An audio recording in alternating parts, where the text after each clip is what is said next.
Hey guys, we've got another league game for you guys to watch. My name is Blademaster, and this league game is between BehIndU and Lstecz5599. I wonder why I can't see his username. Anyway, Ltex is or Lstecz is playing as the Odrysian kingdom, and BehIndU is playing as Rome. And oh, by the way, you are still watching. Shocker! The Wolf of Remus Total War YouTube channel. What other surprises am I going to reveal next? Well, stay tuned. Anyways, so let's just take a quick look at the army builds right now. Lstecz has brought 4 Thracian skirmishers. These are 40 missile damage skirmish units for only 300 cost, so could be very cost effective. Behind them, he's got 3 Thracian nobles in the middle, and 2 Thracian warriors on the sides. And then on his flanks, he's got 2 Thracian royal cavalry with 1 Thracian cavalry, and yeah, and that's the exact same on the other side. Just general thoughts about his build.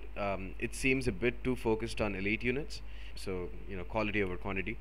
But I don't really think he's struck the perfect balance. For example, he could have taken some more mid-tier horsemen. The Thracian horsemen, I don't really remember what their name was. I think it's just Thracian horsemen, but they're incredible light cavalry, and we'll be doing a Udarail MVP episode on them pretty soon. I do like the fact that he's brought javelin cavalry, but or Thracian cavalry, but it really depends on how well he uses them. And yeah, he could have brought a couple more Thracian warriors as well. But anyways, it's all in all, it's a pretty decent build. So let's take a look at BehIndU's build for now. He has got, I think it's a legionary and avocadi. Yep, so it's 2 avocadis on the sides and 3 legionaries in the middle. Pretty strong infantry base, but will definitely fall to Lstex's Thracian nobles if he doesn't use them right. He's got a Vigiles, a gladiator spearman, and backed up by a Praetorian cavalry and a legionary cavalry on his left. He's also got a war dog. And he's got the same Vigiles, a gladiator spearman, a Praetorian cavalry, and a legionary cavalry on his right. Finally, he's got, I believe, 3 Syrian archers. Yes, 3 auxiliary Syrian archers, very strong archers. And he's got another Vigiles. I believe he's got, yeah, a total of 3 Vigiles, 2 gladiator spearmen, and an extra war dog. So yeah, let's see how the fight shapes up. So BehIndU moves a bit in front. The early engagement, it takes a while, so let me just quickly fast forward. So basically what Lstecz is doing right now is using his Thracian cavalry like you would bow cavalry. I wouldn't really recommend this too much, to be honest, just mainly because I really hate the skirmish AI, and you can never count on it, especially when games are lagging. And with units such as these with such short range, it can be very risky to use them just without any cavalry support.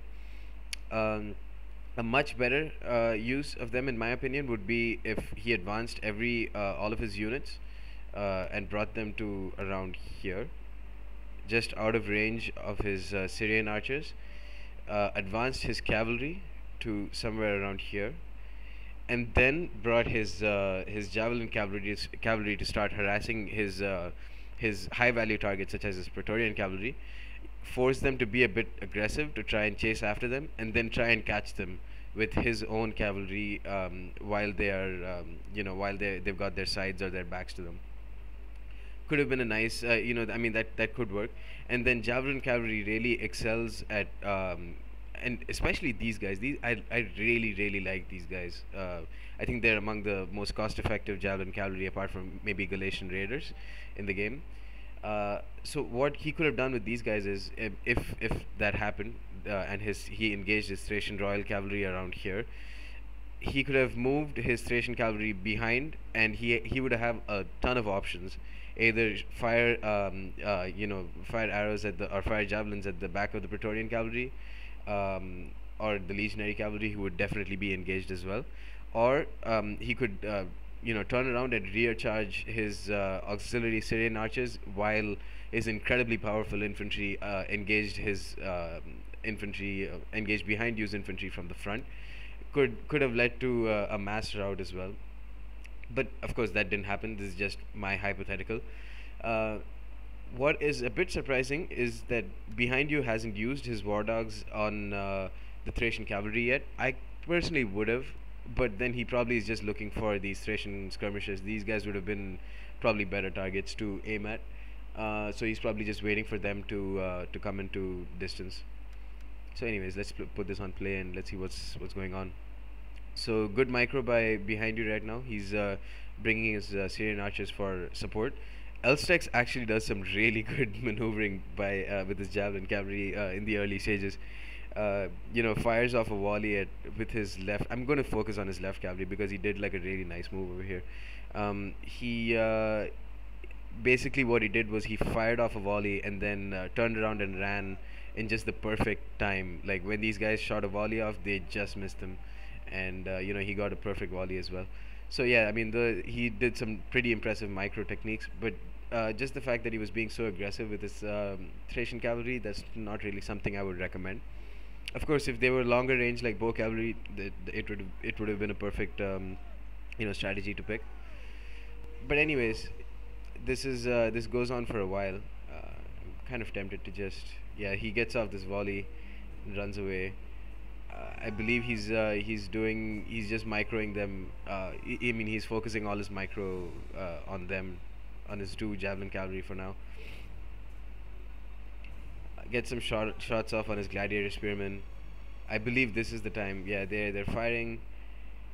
The thing about Syrian archers is they take a while to fire. So yeah, he gets off a perfect volley, and runs off, doesn't get a single casualty. Same thing happens over here. I believe he gets some more shots off on his gladiator spearmen. Those guys are pretty strong targets too. Even though they're very cheap, they could be incredibly annoying to deal with in your cavalry flanks. So anyways, this keeps going on for just a couple more minutes. Still hasn't he's basically made behind you waste a couple of volleys, but now his micro is suffering a little bit. He gets too close, and this is always a risky run with Thracian cavalry or javelin cavalry in general. And now this is a move I didn't really understand. Basically does a suicide run on the war dogs, not really sure why. Kills a bunch of the dogs. I mean that's something good. But sacrifices his highly versatile javelin cavalry in the process. All in all, I would consider javelin cavalry to be much more of a threat than war dogs. And yeah, I don't really get why he. I mean, if Lucas, if you're watching this, be sure to comment. In any case, he's still got one javelin cavalry left. Those guys are just chilling right now. Makes sense. Doesn't have to engage them at the moment. Let's just fast forward. He behind you is being a bit more aggressive. I think he's gained some confidence after killing off the first javelin cavalry, and now it's time for the main engagement to start. Let's just quickly fast forward a bit more.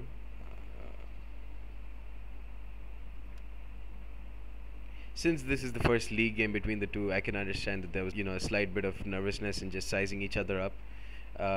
Which is why these guys just didn't rush for a head-on confrontation in the early stages of the game. So anyways, another good piece of maneuvering by Lucas. Behind you sets his war dogs on his Thracian skirmishers, and he just quickly moves them behind his infantry line. The war dogs, whatever few were left, die a pretty horrible death to Falks, probably just got beheaded.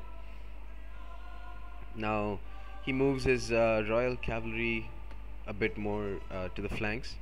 No spear support or fox support, one thing to note, whereas behind you has got some very effective spear support on his flanks. Let's go ahead and fast forward. So now these guys get in range. His Syrian archers, I mean. I believe they do. Nope, not yet. Let's just fast forward a bit more. And okay. So, whoops. Alright, so he's brought his Thracian cavalry closer to his flanks. Good move. And the Syrian archers are in range, and now it's just time for him to rush because As you know, one of the few weaknesses of the Odrysian kingdom's infantry is that they lack armor, so they are very susceptible to, especially archer fire. Using bow horsemen on Thracian nobles is the easiest way to kill them. So another nice piece of micro over here. I'm not sure if it was intentional, but Lstecz has braced his Thracian warriors against this legionary cavalry charge. If they weren't braced, I believe these guys are not won't be braced, but once braced, they're very effective at dealing with legionary cavalry. When not braced, they just get they take too many casualties because they'd be countercharged. So it's the three legionary cohorts who are engaged head-on with the Thracian nobles. The legionary cohorts will die incredibly quickly, but here's a great move by BehIndU. He brought his Evocari cohort to support his legionary cohort, and the thing is, the Thracian nobles, they will do incredible damage on the initial charge, but terribly low melee defense starts to starts to come into play, and they start to drop very quickly. Another easy way to kill Thracian nobles and high level Thracian infantry is by just ganging up on them. Either bring more support on a head-on charge, or even easier, just try to flank or rear charge them, and they will drop like flies because their melee defense is so terrible that they won't be able to fight when being surrounded. Not tanks, just glass cannons. Anyways, the flank charges, the flank battle started. Two Thracian Royal Cavalry ganging up on a Praetorian Cavalry. Praetorian Cavalry is going to last for a while though, because these guys are very good, especially if he pops Draco. He should have popped Draco a bit earlier, but it's still good if he pops it as soon as possible.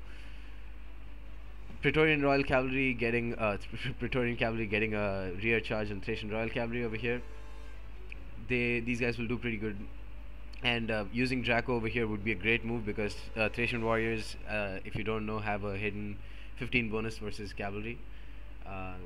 He's got, so you see here, right here is where I would have used my my javelin cavalry to circle around and start finishing off the skirmishers, or even better, circle around and catch the legatus. Anyways, Thracian Royal Cavalry about to support the Praetorian Cavalry and just the infantry blob over there. Lstecz hasn't used headhunt on his Thracian nobles yet, and I believe he's no. Okay, so BehIndU didn't use the Caesar ability. He's just popped rally, and the Thracian warriors over here got eradicated by the Evocari cohort, and now these guys are in a very dangerous position. They could ideally they would rear charge his Thracian nobles, but going after his skirmishers is fine because these guys can be pretty pretty annoying, but they will never catch them though. That's the only. So he would be sacrificing his Evocari cohort if he decides to go after his skirmishers. Bringing Vigiles over here to support the cav battle. The gladiator spearmen are going to be doing most of the damage, but I wouldn't be too worried about Vigiles. This is a nice move in my opinion by BehIndU. Brings his Vigiles over here just to hold up the Thracian noble. Uses his legatus pretty well. Perfect opportunity to use the legatus to try and attack his Thracian skirmishers. Another blob over here. Blobs always would work in the Odrysian kingdom's favor. Thracian warriors dealing a bunch of damage to Praetorian cavalry.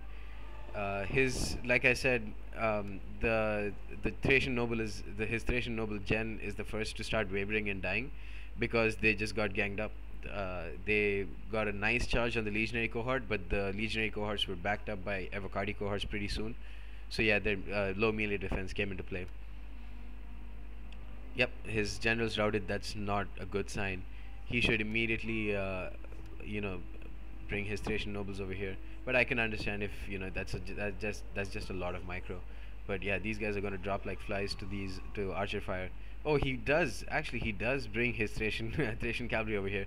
Good job. 135 kills already. Timing could be very crucial to winning with Odrysian Kingdom because you cannot expect your infantry to last long. But yeah, just take a look at this. Just smashing through the Thracian nobles with the remaining unit of Syrian archers. You should never put your skirmishes in skirmish mode. especially cheap ones like these, it doesn't matter. Like if they can die, they're just a 300 cost unit. Syrian archers just do. Oh my god, they've really proven to be their money's worth. 155 kills, double chevron. All of those kills must have been from Thracian nobles. Um, Thracian Royal Cavalry doing really well. 215 kills. Holy hell, bunch of MVPs in this game. But that probably means that there were a bunch of underperforming units as well. Um, I could guess that the other Thracian Cavalry were one of the underperformers. The Thracian Royal Cavalry in general have done really well. Avocadi cohort with 110 kills, all on Thracian nobles, just because they ganged up on them. Gangnam style. Sorry. Uh, the other Thracian Royal Cavalry, 233 kills, 139. But wow, this game has gotten really close. These Thracian Royal Cavalry have just done an excellent job. I believe this. If I had to call it now, I'd say Lstecz could probably win this. Gets his Royal Cavalry on the last remaining Syrian archers. Yep, this game is basically won by Lstecz. His last Thracian Cavalry, 277 kills. Yep, that's the MVP. I'm gonna name that as the MVP.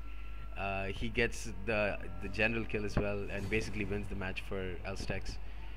Could have been a replay bug. I mean, if it came out wrong for me, let me know, because this game was very close, and he did send me the replay file, so it's not. It could be a bit different from how it actually played. But very fun game to watch, very fun game to commentate. Yeah, like I said, I believe the Thracian Cavalry, the Javelin Cavalry, was the MVP for this game. 279 kills on a, I believe, 450 cost unit is just well done, dude. In terms of BehIndU's strategy, he could have used his war dogs a bit better. Killed off his Javelin Cavalry as soon as possible. I believe he did not pop Draco, which is a massive mistake on his part. But all in all, very well done. I like the fact that he used his legionary cavalry to exploit the Odrysian infantry's weakness, which is being charged at, and they did get a couple of kills. But you have to take them out of there as soon as possible. Also, well done with your Avocadi cohorts. I believe they basically just massacred the Thracian warriors, the Thracian nobles. So yeah, the the Thracian cavalry, sorry, the Odrysian cavalry actually winning a battle for someone. Isn't that a shocker? Anyways, I'll be back with more commentary for the rest of the league games pretty soon. You guys stay tuned. Be sure to subscribe and comment and like this video. See you guys next time. Bye.